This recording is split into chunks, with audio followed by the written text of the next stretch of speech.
लेकिन इल्जाम हमारे ऊपर लगाई दूँ ना अगर हम कब से दारू पिए तोरे कौन तो नहीं को बहन कहीं देवू बदनाम हुई है बा जो है नाम वाला वही को बदनाम हाँ? एक लाइन इनकर हम पलट गई ना भाई पलट गई गायन राजा हो तो वही कैसे मनाई राजा हो तू सुधारा दतिया एक लाइन देखे हम पलट देते वही का राजा हो तो वही कैसे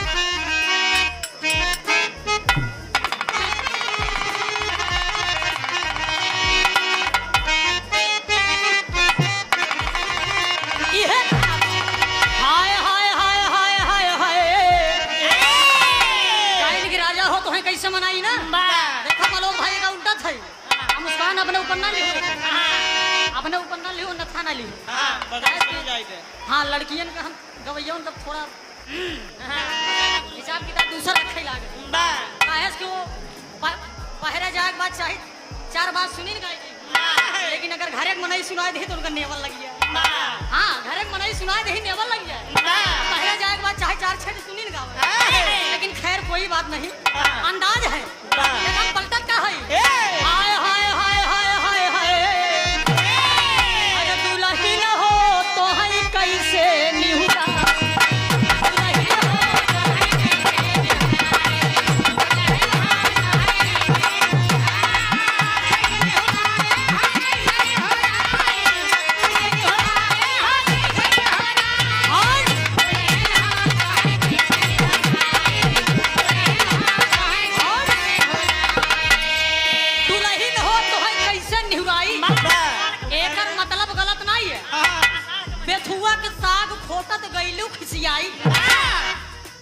बेथुआ तो साग वाला महीना रहा गेहूं को बोआई भई रही खेते में खूब बेथुआ जाम रहा दुल्हनी दुल्हा बेथुआ खाए मन कह दे तो दुल्हा रोज दुल्हनिया के भेजे रोज भेजे जेरे खोट लिया दुल्हन बेथुआ साग खोटत खोटत खिसियाई वही दुल्हन दुल्हावा कहा रानी हो तो कैसा निहुराई मतलब निहुए खोटत खोटत तुहार कमर दर्द करैला अब बेथुआ साग खोटत गइलू खिसियाई अब खोटत खोटत महारानी को खिसियाई है तू अपने ऊपर ना ले प्रमाण है खिनाई हम 10 फेंक दे अरे हां प्रमाण भी न घबराओ आओ एक दो लाइन और बजाई का आई जा ओकरे बाद एक छोड़ बिरहा बजाई दे जब बाजा की आस मिलती है तो बात कुछ और होती है खैर कोई बात नहीं भाई का सिस्टम बहुत बढ़िया है एक नंबर वाली मेरी टोपी लाओ उसके बाद 2-4 ठलारा हो जाए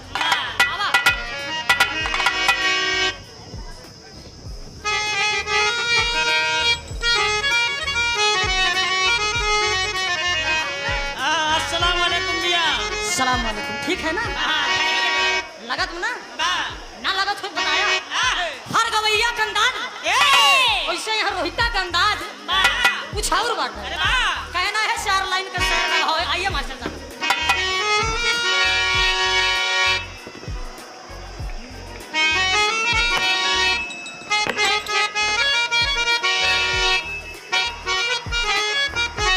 हेलो हेलो हेलो संकेत क्या कर रहे हैं मास्टर साहब कोई प्रेमिका वो प्रेमिका से प्रेमी कहा यहाँ तरफ कौवाल समझ लो वहाँ तरफ कौवाला और मोहतरमा जी ठीक है ना खैरियत है हेलो भैया पानी उन्हें लिया दे मीठा उठा पहुँचाए जा दोनों दिक्कत न हो हाँ भाई अब प्रतापगढ़ साई भाई हिसाब किताब ना कर दो हो ना कहना है मुस्कान जी तवज्जो चाहूंगा मैं ये लाइन आपके लिए दे रहा हूँ कि अरे निशाने पे दिल है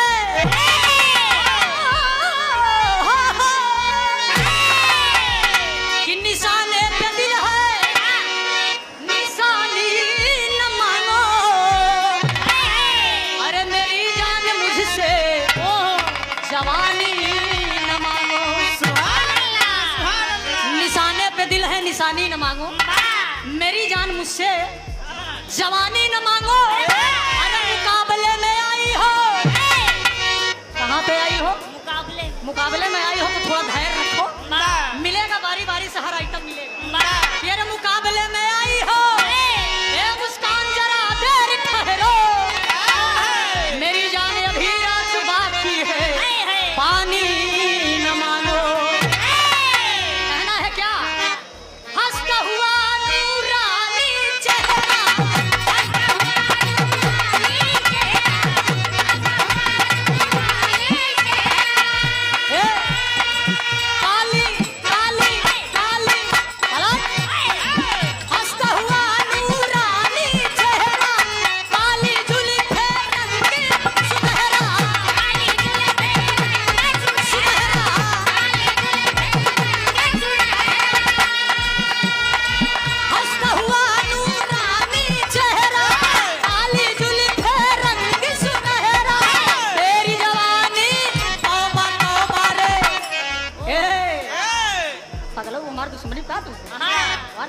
पूछते हैं क्या? अरे तेरी जवानी तौबा तौबा रे दिलरुबा,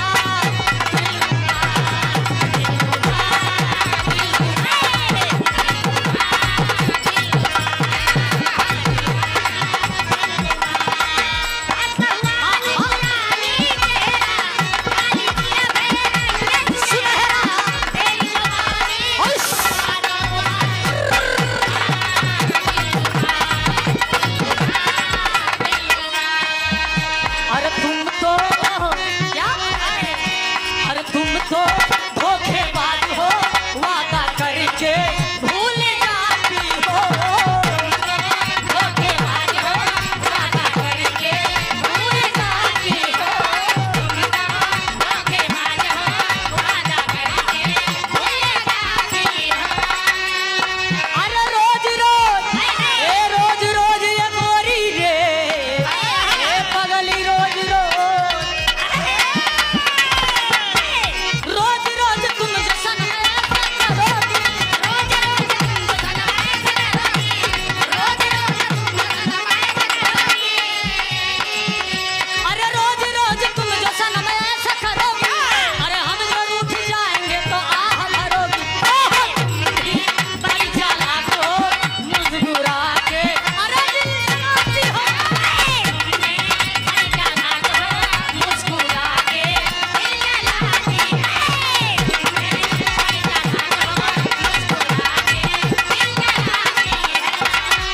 अरे तुम भी बड़ी चालाक हो, मुस्कुरा के दिल जलाती हो।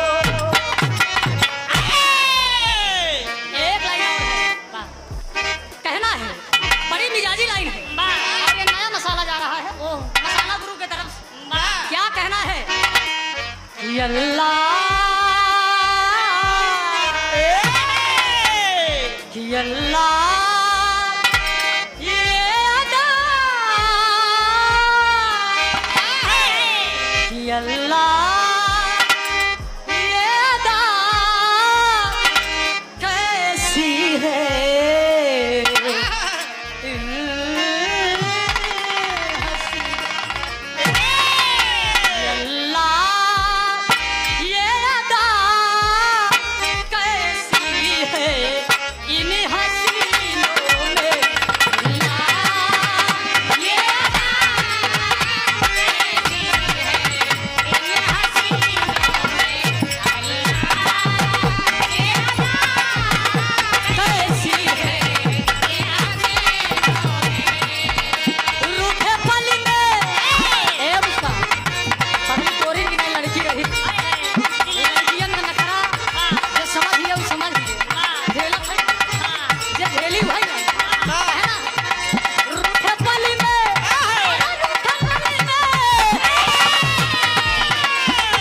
रूठेली गोरिया हो, रूठेली गोरिया। अरे रूठे पल में न माने महीनों में, रूठे पल में न माने महीनों में। अल्लाह ये अदा अरे कैसी है? इन हसीनों अल्लाह ये अदा कैसी है? इन हसीनों